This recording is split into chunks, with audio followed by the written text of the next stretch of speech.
Итак, видеоролик, который нарушит сразу несколько судебных решений. Почему я его записываю? Да потому что я не люблю воров и коррупционеров, а еще больше я не люблю российские суды, которые покрывают этих воров и коррупционеров.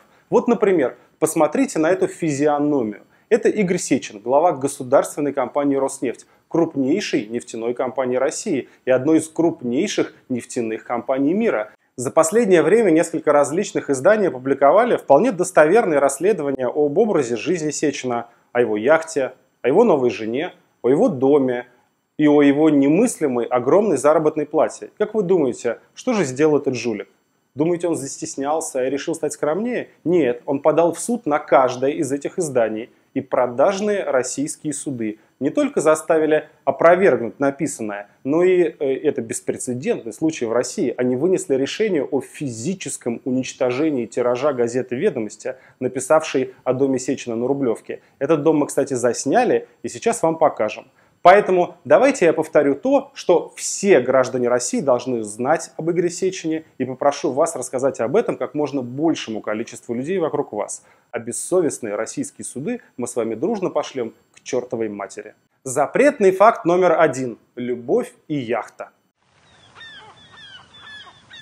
Это новая жена Игоря Сечина. Замечательная молодая девушка по имени Ольга. Это ее фотография из Инстаграма.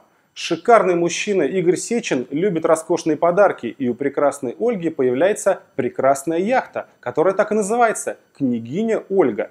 Яхта оформлена на офшорно-Каймановых островах и стоит около 150 миллионов долларов. Такие вот подарки может позволить себе глава государственной корпорации, который явно, это вот прямо чувствуется, хочет называть сам себя князь Игорь. Запретный факт номер 2. Дом на Рублевке. Именно из-за того, что газета «Ведомости» просто написала об этом доме, тираж номера должен быть полностью уничтожен. Ну а мы вам даже показываем, как это все выглядит. Поместье Сечина находится среди усадеб таких же сверхбогатых людей. Его дом еще не достроен, но масштабы уже грандиозные.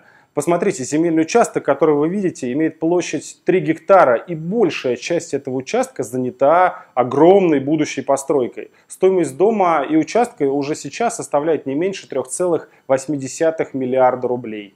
Запретный факт номер 3.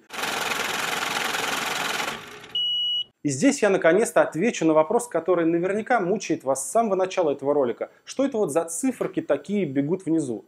А это, друзья мои, счетчик того, сколько заработал Игорь Иванович Сечин за то время, пока вы смотрите это видео.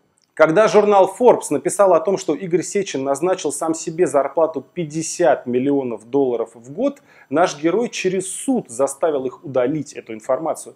50 миллионов долларов в год, это по курсу вот на тот момент было 5 миллионов рублей в день. Я не ошибся, не оговорился, именно 5 миллионов рублей в день. Назначил себе такую зарплату человек, возглавляющий государственную компанию. При всем при этом, и это уже 4-й, но совершенно не запретный, а всем известный факт, Сечин полностью провалил свою работу в Роснефти. Он бессмысленный и бездарный руководитель. Пост достался ему, потому что долгие годы он был секретаршей Путина. Он возглавлял его приемную, носил за ним чемоданы, доказал свою преданность и получил этот лакомый жирный кусок. Роснефть вся в долгах, она заключает крайне невыгодные контракты. Производительность ее нефтяных скважин, а это важнейший показатель эффективности компании, неуклонно падает. Они не доплачивают дивиденды в бюджет. Ну, это же государственная компания. Они должны свою прибыль отдавать акционерам. Государство в первую очередь. Но какое там государство, какие бюджетники, какие военные, какие ветераны, когда есть важнейшие первоочередные расходы, яхты, дома и прочие милые маленькие радости чиновников. Завершая, я хотел бы еще раз передать большой привет Игорю Ивановичу Сечину и его карманным судам. Вы можете выигрывать в них сколько хотите, но все равно не сможете заставить нас замолчать. Подписывайтесь на наш канал, здесь говорят правду.